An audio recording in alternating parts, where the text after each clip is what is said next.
Okay.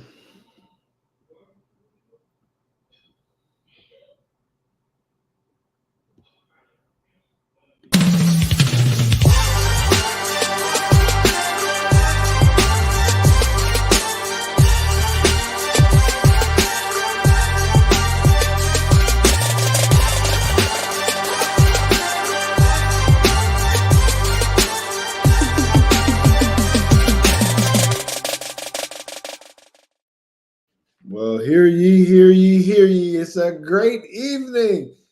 Happy Thanksgiving to everybody. I need to go ahead and say that before we even get to going in this thing too much because we're always thankful for something. I'm thankful just to be here for another episode of Teague's Take. I also need to give a big shout out to the Bama Standard for them allowing us to simulcast on their show. We're great friends. We believe in Alabama football and bringing great content to all of you. So thank you to Justin, Marvin Constant, Bo Scarborough, all the guys that make big things happen over there at the Bama Standard. We're live here today. So make sure you go ahead and hit that subscribe button if you haven't done already in both places, right? Hit the bells because content is coming out all of the time. All right. So today, I want to be able to talk to you guys about a few things. One, we got to talk about the Iron Bowl, of course.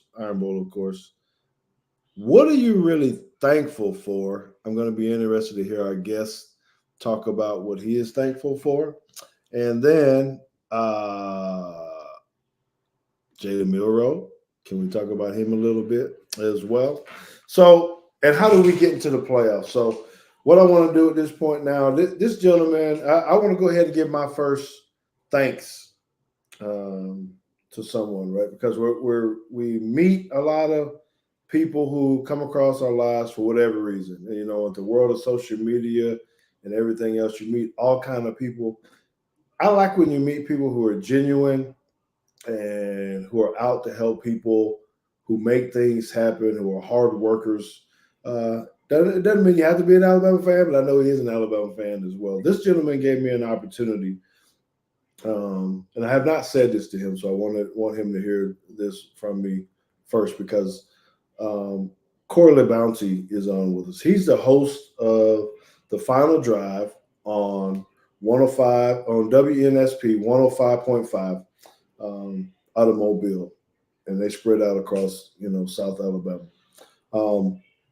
But here's the thing I want to say to you, Corey, why this is extra special for me to be with you on Wednesdays at 4 p.m. Central Time on the Final Drive, collaborating with them to talk about Alabama football and NFL stuff. Right, so me and JT were out and about just trying to figure out how do we get in the radio world, how do we take Teague's Take somewhere, how do we just expand ourselves a little bit. And I had actually reached out to quite a few different radio stations across the state of Alabama and others. And a lot of it was just kind of, let's work on it, let's try to figure it out, this kind of thing. And when Corey and I talked, he was like, man, let's go ahead and do this thing. It wasn't even a hesitation. It was kind of like, what days? How do you feel about it? And I just want to say, man, I really appreciate that because you just kind of went sight unseen, and gave me the opportunity to come on to the Final Drive. So thank you for being who you are, and welcome to Teague's Take. It's a pleasure to join you on Teague's Take. I mean, I go back and I reminisce, and there's no way, being the diehard, lifelong Alabama fan that I am, that I could say I don't want 1-3 to be a part of WNSP 105.5 and the show that I have every afternoon, because I remember going back to the 1992 National Championship game, where I was, what I was doing, being with my dad, my brother, the excitement that surrounded your national championship team. And I'm thankful for you giving me the opportunity to be a part of your show this evening, and for you to join me on my show. It's a tremendous honor. I'm very humbled and can't thank you enough. A few years ago, had a chance to go down to Death Valley and meet you in Death Valley in the stands. And we were sitting next to Tua Tagovailoa's family there in the student section. And, it's one of those, I asked you, hey, can I get a pic with you? You didn't hesitate then either. You were like, sure, you're diehard, you're in Death Valley, why not? And had a big smile on face. And Alabama, of course, wound up beating LSU that night in Death Valley and keeping them quiet. But I can't thank you enough for the opportunity, George. No, man, I appreciate it. It's funny how you just run into people and meet people like that. It's kind of, I see Kelly in the chat as well, and we kind of met the same way. We kind of conversed on Twitter, and lo and behold, we're actually sitting right next to each other at a game in Bama. It's just you're supposed to meet the right people at the right time, and so thank you for that. So. I want to speak to you about a couple of things. The first topic I want to talk to you is about this rivalry game, the Iron Bowl. There's a lot of stuff. You asked me today about any particular moments that I actually had that I liked, and I talked about being able to play in the first Iron Bowl non-Birmingham. Bad memories about that because we lost. It was amazing. So I'm not really want to hit on that part right now. I want to see how you rank these rivalries across the country because we're all kind of segregated. I already started getting tweets about it saying the Miami Florida State game is the biggest rivalry, or is it the Michigan Ohio State? I haven't been to the Army Navy one, but I am intrigued by that. So they really kind of list about 12 different ones. And I wanted to see if you could think of the first, what would you rank? I don't know if you can get to 5, but what would you say your top 5 would be in rivalry games? You definitely have to go with the Iron Bowl first. And why do I go with the Iron Bowl first? Because there are no professional sports team here in the state of Alabama. And because there are no professional teams here in the state of Alabama, you can look to our neighbors in Tennessee and Georgia, and you can look to Florida. There's plenty of professional teams there to root for. But here in our state, it's you're born Alabama or you're born Auburn. And I know there's a lot of other universities and schools that can't take anything away from them, but not of the rivalry that Alabama and Auburn are. And I know plenty of people who name their dogs, their cats after famous players, after famous coaches. And to me, the Iron Bowl and everything that it entails and everything that has gone along with it, the spectacular finishes that people are always going to remember, whether it is Van Tiffin, whether it's Bowl Over the Top, or whether it's the 4 overtime game, or whether just don't say that other one. Just don't say that other one. I won't say the bad one. It gives us nightmares, but it's just the rivalry to where on the field you see the fans. They love to stir it up more so than the players, because one of your former teammates, Sherman Williams, he had his Iron Bowl gala here in Mobile, and there were former Iron Bowl players from both teams that really are willing to help one another at any moment, at any time. And I just think because this state does not have a professional organization, you have to root for Alabama or Auburn, and all eyes when businesses start shutting down because 2:30 or 6 o'clock comes around, it means business. So yes, that's going to be my number one overall rivalry for sure, the Iron Bowl. Okay. Secondly, I'm going to go with Ohio State and Michigan. And there's plenty of things that go on in both of those states, but you look at the tradition again of those coaches, of those winners. I mean, Michigan just won its 1,000 overall game. And that's the most that we've seen. And there's a reason they have the fan base that they do. But I like the Ohio State, Michigan. And look at this Saturday, what it's going to mean in the college football rankings. It means a lot in regards to that rivalry. The third rivalry I love is the pageantry of the Army-Navy game. I'm like you, George. I want to go and see it for myself, witness it for myself. But the pageantry of these servicemen and servicewomen who serve our countries, coming underneath one umbrella to hear and play both the school's alma mater at the end. I think that the pageantry of that is second to none in regards to what it means to our country. And I would love to go and be a part of that. The fourth rivalry, it's going to be two guys that are going to be joining us in the SEC, Oklahoma and Texas. I like that rivalry, Oklahoma and Texas, the Red River or the shootout, whatever you want to call it, Red River rivalry, however you want to break it down. I love that matchup as well. And then number 5, I'm going to go a little bit still in the stay in the SEC, Georgia and Auburn. I think that one is one that's underrated for sure. And then you look at Florida State and Miami and all the historically great players that come out of that game as well. So those are going to be my top 6 from a rivalry standpoint, as this is rivalry week.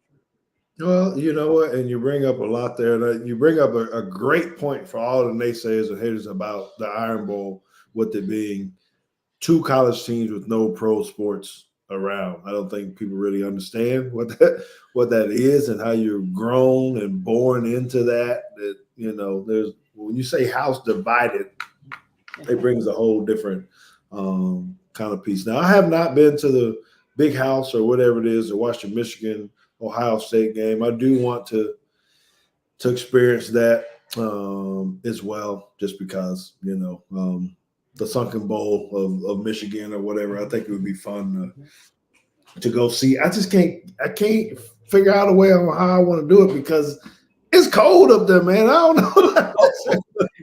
know.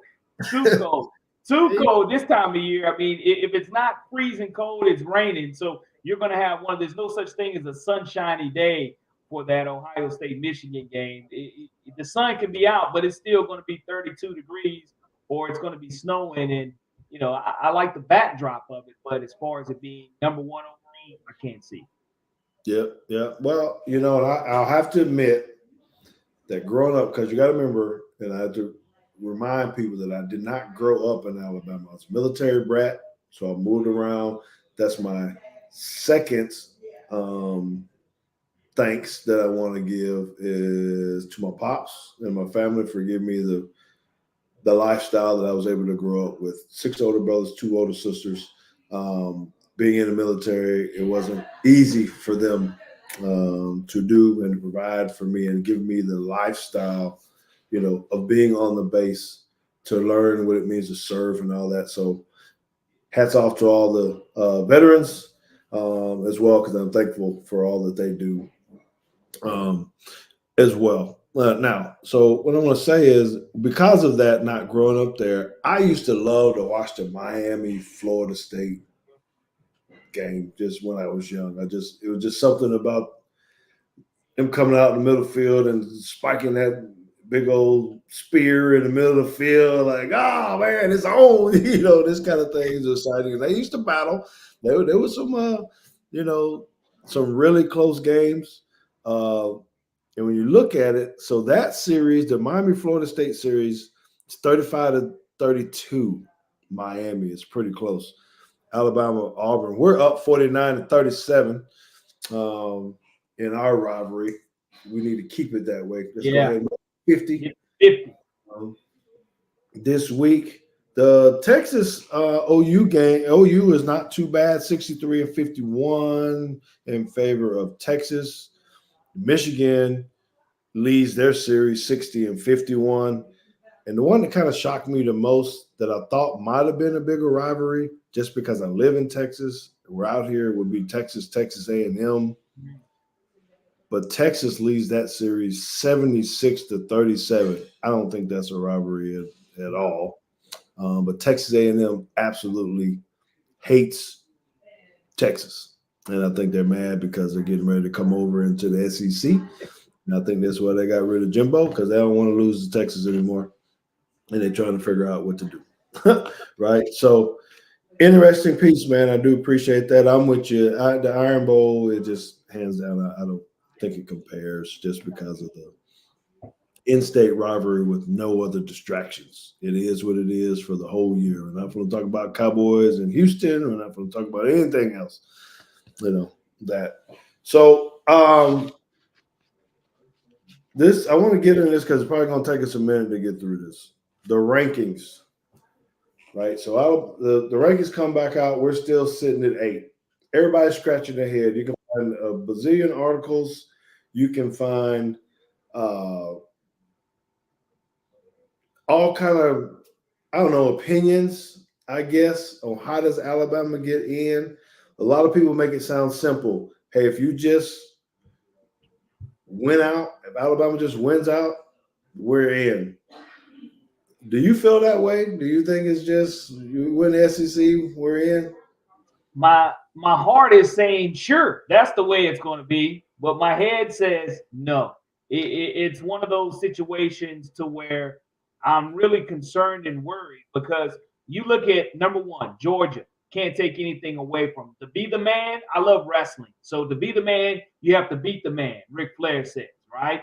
And right now, Georgia is the man. And no matter how you look at it, whether it's in the SEC championship game, if they do have that one loss to Alabama, do you leave a two-time defending national champion out with just one loss to one of the nation's surging teams and the nation's best team since week number 3, or really 4, because the next week against South Florida, Alabama didn't play well. So since week 4 up until week 13, if Alabama runs the table, do you hold that against Georgia and push them out? Of course, you have Ohio State and Michigan playing one another this weekend, and that's going to be a one-loss team too. And you don't have Harbaugh, so you can make those excuses that this rivalry or this game, if Harbaugh was on the sidelines, X, Y, and Z would have happened or could have happened if you're a Michigan fan and you lose. If you're Ohio State, you're sitting in the driver's seat feeling very confident in your position right now. You look in front of you, one of those two are going to drop no matter how you look at it. And Washington, they've been playing with fire the last couple of weeks. They're 11-0. And you look at where they're standing right now, playing in their Pac-12 championship, they're going to get an opportunity to probably see Oregon again. And on a neutral field, I feel that Oregon is better than Washington on a neutral field. That game was barely won by Washington, but the home field advantage played a tremendous factor in that game. So right now, you look at Florida State, the committee said, look, your quarterback just had a gruesome injury. We're going to hold that against you. We're going to drop you one, even though you're undefeated. And the game with Florida, both teams playing with backup quarterbacks, I personally think Florida can beat Florida State down in the swamp. So, yes, Shakedown Saturday is upon us. A lot of great things and a great football to be played. Alabama, yes, they do control their own destiny from the standpoint of these other teams in front of them have to play one another. And if Alabama is able to dispose of Auburn, if they're able to defeat Georgia, then you're sitting there, and it goes back to what Greg McElroy says. It is the eye test versus the resume. And Alabama passes both the eye test and the resume test, regardless of if it's a struggle win against Auburn. If it's a struggle win against Georgia, you still will have beaten the number 1 ranked team in the country, Georgia. And you look at Alabama and where the college football playoff rankings are. Ole Miss currently is 12th. LSU is currently 14th. Tennessee currently 21st. There's no other school in front of them that can hold that type of resume besides Georgia. And if Georgia loses to Alabama, do you leave them out?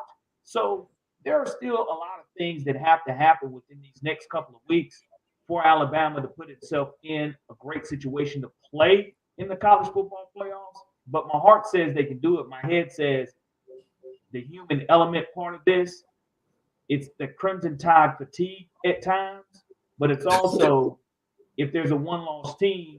My preseason poll, George, was Alabama, Georgia, Ohio State, and Michigan. All 4 is what I had in my college football playoff to begin the year. Those were the 4 I chose. Do I still think it can happen? Maybe 3 out of the 4, yes, and I'm hoping that one of those definitely could be Alabama. So Kelly is saying that CFB, the committee, is not living up to their own metrics. Mm-hmm. All right. So when you're looking at this, I guess they have their set of guidelines that they're supposed to watch and how they do or whatever. The main thing I guess that everybody needs to remember is that they can do what the heck they want, right? Like it, if they're showing favoritism to somebody or whatnot. I know it's built of coaches and non-coaches and ads and all this other kind of stuff. But do you made some very good points, some very great points. But so do you think about what we're saying, right? And I'm aligned with you. What do you do with an Alabama? If Alabama wins, what do you do with Alabama and Georgia? Is Georgia in or out? But the people would also say, what do you do with a number 2 and a number 3 in the Pac-12?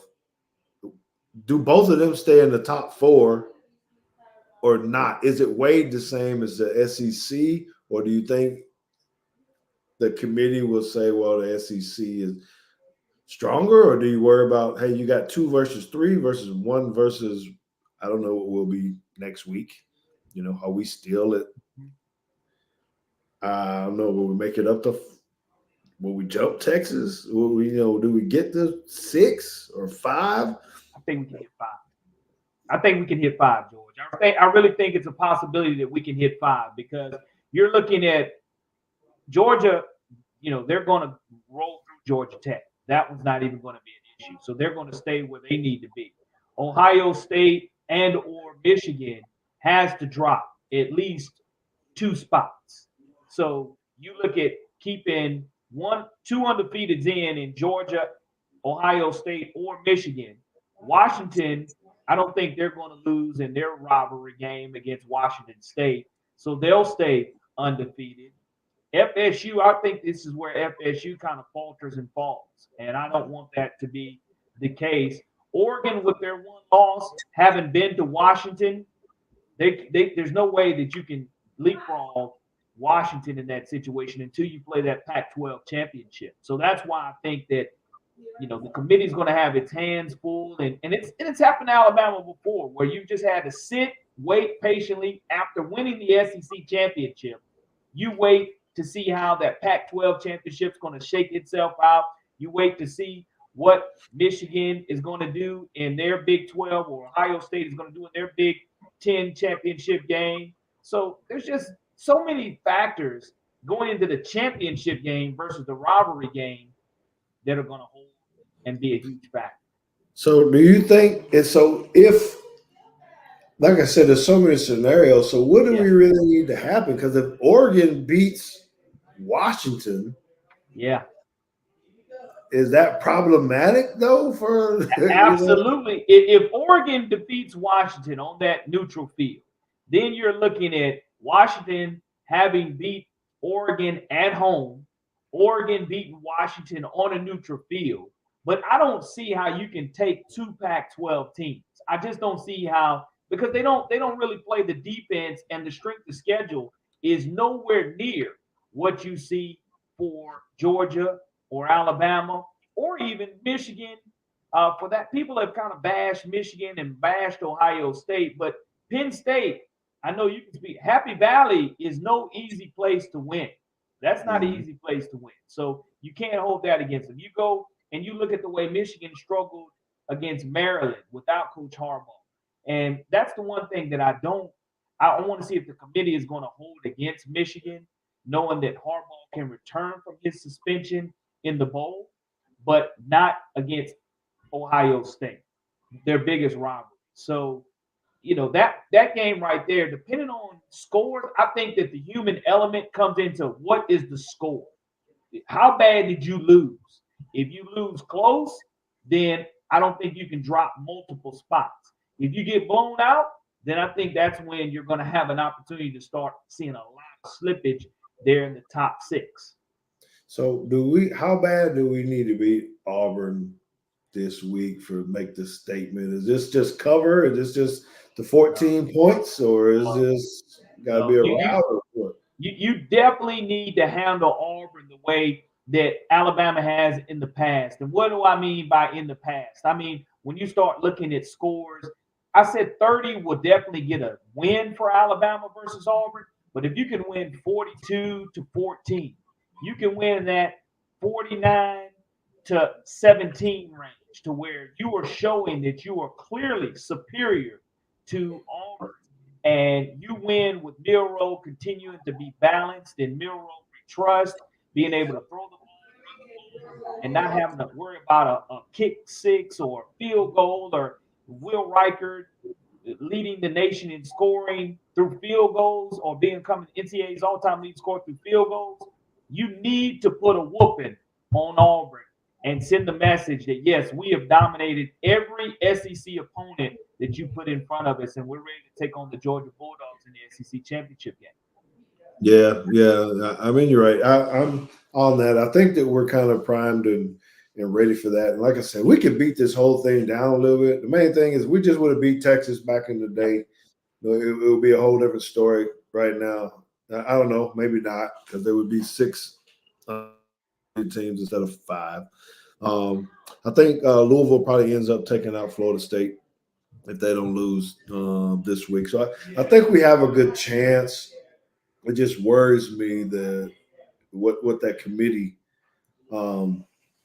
thinks about it. There was a great comment here that I like what someone said, bring Condi Rice and the crew need to come back to the committee. They were, it was kind of original deal, but can y'all imagine how this is going to be with 12 teams? I mean, you would hope there's going to be clearer, but how many 10-1s are we going to have? Now we're going to be looking at not so much about Alabama and some of the SEC schools, but 12, 13, 14, 15, those other ones that are on the fringe with maybe 2 losses. And are we running into problems with that with these new pods that we're going to have? Are we more likely to lose 2 games instead of 1? I don't know, man. It's scary. Okay, but so let's talk about this. I want to get your opinion on what do you think about the Auburn game and this defense, man. Are we up to this challenge to go into Jordan Hare, and what do we need to do to win this game? Well, what you want to do for Alabama fans is you want to make Auburn fans sit on their hands early. You don't want them to get any type of electric atmosphere outside of the Eagle landing and kickoff. That's the only excitement you want to give Auburn fans, because the longer you let them stay in the game, I remember a couple of years ago being on the sidelines there, and that place was electric, leading on that 97-yard drive by Bryce Young in Jordan Hare, a couple of 4th downs. It was the loudest I've ever heard any stadium, including Bryant-Denny. I mean, it just that type of environment you don't want Alabama to have to be in the 4th quarter. So that's what you have to do first and foremost. Take the crowd out of it early, make them sit on their hands, make people want to go get a ham sandwich and not come back and sit in front of their TV to see the rest of it if you're an Auburn fan. You just want them to be over at halftime, be like, there's no way we're coming back. I know we've seen some spectacular finishes in this, but I don't want to sit and watch my team get embarrassed 2 weeks in a row if you're an Auburn fan saying that. If you're an Alabama fan, you want to make sure you take care of the football. Turnovers are going to be a huge part of what this game is going to be a part of. And flipping the field is going to be a huge part of it. We saw a few years ago, you remember the 2 awkward plays when we're getting ready to – Mac Jones we're on the verge of punching it in, and all of a sudden you have a pick six that goes 99 yards. And it's quickly a 14-point swing. That can't happen. You have to get in and punch it in and punch Auburn in the mouth with touchdowns and not field goals. And if you're valuing the football, Jalen Milroe, he's going to be able to dissect this Auburn defense because, again, an athletic quarterback, the defense you mentioned has been playing spectacular. Deontay Lawson from right here in our home backyard in Mobile has been that alpha dog on defense. You can respect the secondary, the play of the secondary that's continued to get better as the year's gone on. And that's what I love, too, the improvement not only of the D-line, but also of the O-line. So in the trenches, just dominate your opponent at the point of attack and let Milroe do what he's been doing the last 8 or 9 weeks. Yeah, so momentum, I'm here you're saying, and happy Thanksgiving Craig, we appreciate you for being in. You are a Teakster, just as is John and Kelly and the rest of you guys. I do thank you guys for the support that you continue to give Teague's Take, and the support that you actually give Corey LaBounty. Make sure that you guys, if you're not in this area, you can't get the radio piece, you need to get the app, right? It's on WNSP. I think it's WNSP.com, right? Find the Final Drive. I'm only on for about 30 minutes, 20 to 30 minutes on Wednesdays between 4 and 6, but he's on for some hours. Are y'all on from 3 to 6? Yeah, 3 to 6 Central. That's right. Yeah, so you guys make sure you do that. You can also find him on Twitter and IG. It's CALABOUNTY, right? So give him a follow as well with that. So let's talk about. I know we're kind of at the end of your time here, but I wanted to get your opinion about, just because of the progressions that we have made between Reese and Kevin Steele. Who gets the credit for the progression of Jalen Milroe and for the progression of our defense? I know it's so easy to go straight to the head coaches, but do you think these guys got anything to do with this part of the development of our key players? Absolutely. And you're right about you having to go to the head coach, but because the head coach put him on the bench for the South Florida game. And that was huge in his personal development. And the only person that could have made that decision was Coach Nick Saban, the GOAT. And as far as Tommy Reese and Jalen Milroe, I was talking to Scott Hunter because he's on our show on Tuesdays. And the former quarterback at Alabama says, listen, Tommy Reese has done a great job gaining and playing the Jalen Milroe strengths and changing his own game plan to Jalen Milroe's strengths. And that trust factor after the South Florida game, whatever was said between everyone in that room, Coach Saban, Milroe, and Reese, the camaraderie that they have being on that same sheet of music now, because it has been harmonious to see them be on the same sheet, play to your strengths. Milroe, no, look, if I need to run it, I can run it. If I don't have to, I'm going to go through my progressions and I can still take off and run and get bunches. So, yes, it is Tommy Reese that is trusting Milroe, Milroe trusting Reese, and, of course, Coach Saban giving him an opportunity to go ahead and he's bought the team. He's earned the trust of the team. So once you bought into that team bought into you as well, and Milroe we trust as fans and as coaches, you're only going to go as far as he's allowing you to take us. Yes. Okay. So do you think how do you think about our secondary now? And I try not to be biased with it, but I feel like our secondary might be one of the, as a complete unit, might be one of the best in the country. We only just talk about Kool-Aid a little bit and others, but now you're talking about Terrion Arnold and Caleb Downs and Kool-Aid and Malachi, and there's always an and. Am I pie in the sky here thinking we're that great in the secondary, or what do you think? So, you're exactly right. I think Malachi Moore, through injuries and through his development as a true freshman, when he came in as a true freshman and contributed to that national championship team, you see him being a leader on that defense, whether he's been on the field or off the field, whether it's been with injuries or someone else taking a spot from him. But he's earned his playing time back on the field. Malachi Moore is definitely going to find his way into the NFL. You look at Caleb Downs, very rarely do you see a true freshman come in and be as effective as he's been. A true freshman in the secondary, learning from Terrion Arnold, learning from Kool-Aid McKinstry, learning from Deontay Lawson, and trusting the system that's in place by the coaches in the secondary.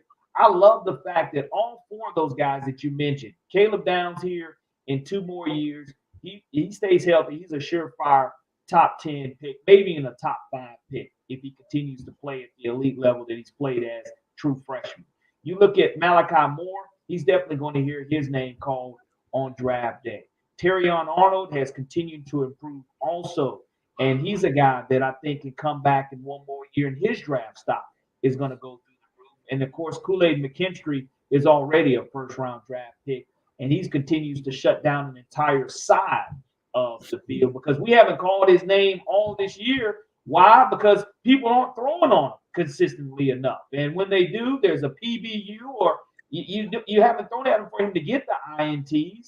And you just want it for him. That's why you see him on kick returns so much or punt returns to get him in a flow, to get him involved in the game because all he's doing is locking down your best wide receiver the entire game. And the secondary is tremendous, and the O-line has improved. So, yes, there's been improvement across the board. All right. So, and you hit on that just because you got some chatter going on about the offensive line and the improvement that you made. Have you seen, seemed like Proctor, our left tackle, has made some tremendous strides as a freshman there to really help that backside. What do you think? Has he improved a little bit, a lot, or what are you saying? As a unit, yes, I do believe as a unit they have definitely improved. And what you also are seeing there for a couple of weeks, we couldn't take a snap from center without there being a fumble or a low snap or a high snap. And that was messing up the timing and the rhythm of the offense for Milroe to have to rush. But now you're starting to see a lot of clean snaps. The quarterback-center exchange is overlooked, and it's been a huge factor of the success of this offensive line. But the offensive line has continued to improve week by week, and you look at finally a game where they give up 0 sacks, and you see the results against Kentucky when you give up 0 sacks. You see the results last week against Tennessee Chattanooga, to where they're continuing to improve. In Proctor, especially, another true freshman, 17, 18 years old, playing with other grown men that are 21, 22 years old. That experience has started to come into play for him, and he's starting to trust his assignments, and his confidence is beginning to gain itself too. But just remember, he's 18 years old, and I'm not going to call him a baby, but he's a baby from an offensive lineman standpoint. And, he's progressed. Everybody pointed the finger, but he's continued to believe and grind, and that offensive line has continued to improve. I think you just created a new nickname for Proctor. We won't call him Baby. We're just going to call him Big Baby. Yeah, a Big Baby out there in the left corner, man, because you know what that means. When Big Baby walk into the house, dog, Big Baby walk in, there's about to be some trouble. It's like Big Mama, all that. Anything with Big in the front, that's a problem, dog. He's going to be a force to be reckoned with. I know I was hard on him in the beginning just because it seemed like he was just getting beat. They weren't trying to help him, but they just threw him in the fire, man. Now you see him progressing a lot with that. So, hey, can you give us one thing that you're thankful for, brother, before I let you get out of here? Absolutely, man. More than one. You write a list of daily affirmations. I'm thankful first and foremost for my family that has supported me and continue to allow me to do great things and aspire to do great things. So I'm very thankful for my family. I'm thankful for my health. I'm thankful for my friendships that I've been able to continue to cultivate with yourself and many others on this great media path that I'm on right now. And again, I'm just thankful that I know the Lord, and I'm thankful that I'm able to say Happy Thanksgiving, not only to you, but to everyone else, and hope everybody does have a tremendous and happy Thanksgiving. And I'm thankful for all the Alabama fans who are so passionate, not only about your show, not only about the Crimson Tide, but about the Crimson Tide athletic program, and just to be able to be a part of the Script A and to be on your show and to have you on my show, man, I'm thankful for that as well. Well, I appreciate it very much. I do appreciate you. I'm thankful for you, and you hit it. Family is super important. I hope that people have a great time with their family over these next few days. I see Jada Teague, my daughter, has popped into the chat a little bit, and it's a little weird because she's right on the other side of this wall over here. But it's kind of cool to have the people come in. So I'm very thankful for family and the support that I get, from my wife, from my brothers, from my parents, the in-laws, just everybody, man. It's just the love from the fans. Bama Nation, you rock. You absolutely rock. And I love being at every event that I can be, all the games and stuff, and just the love and support that people give me that don't even know me, just because I was part of, the Alabama tradition and being that. And I love just saying "Roll Tide" all the time, So I think it's pretty awesome. I don't get to say enough thank yous to my coaches that helped raise me all the way through, even up through the pros. Coach Mike Zimmer, Clancy Pendergast, I'm saying thank you to them too. The people that give me the opportunity to work at JP2, man, I got a call. I got hired at JP2 at a Dairy Queen. A lot of people don't even know this, man. This nice big old deal. The AD, I was at another spot and we were kind of, how things happen when you're kind of getting on carousel and they're trying to keep it kind of hush hush. And he's like, man, why don't you meet me at the Dairy Queen over here at the little place? And he offered me a job over at Diet Coke and a blizzard. Yeah. No, I talked to him about that now. I was like, man, I didn't even get a burger or anything, ice cream or anything. I just got the Diet Coke. But I'm thankful for that opportunity, So I'm thankful for JT too. JT's not on the show tonight. He is traveling with his wife, Emily, spending time with her family on that side. So that's why it's just me. And you know what? I'm thankful because I got the doggone screen to work right. It ain't had no difficulties at all. It happened pre-show. I couldn't figure it out, but I clicked enough buttons till I got it right. So thank you to the Bama Standard one more time. We're not going to do a film session tonight. We're going to cut it short. Like I said, I got family on the other side of the wall. So we're going to eat some more. Right now, I just got the Coke Zero. No, they're not a sponsor. That's not what I'm saying at all. But I'm going to add something to that in a minute because it's about that time of the night. So y'all going to have to get back to us next week. We'll start back with the film sessions after that.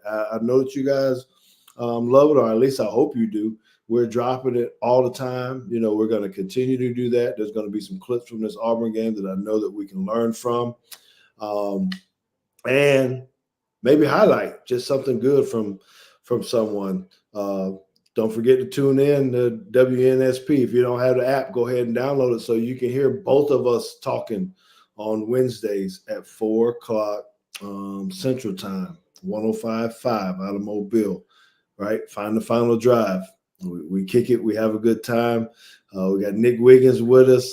I know he's got a lot of thankful stuff with his new family and things of that nature. So don't forget, go ahead and find Corey LaBounty, C8 LaBounty, okay, on IG and X, and then on WNSP, okay? So, Corey, man, I just want to say thank you for everything that you've done for me personally. Thank you for being a guest on Teague's Take tonight. Thank you all for everybody who's came in. And I'm going to go strangle my daughter because she put Go Steelers in the chat. So thank you, George. Appreciate it. It's a pleasure. Okay, man. We'll see you guys later. Have a good one.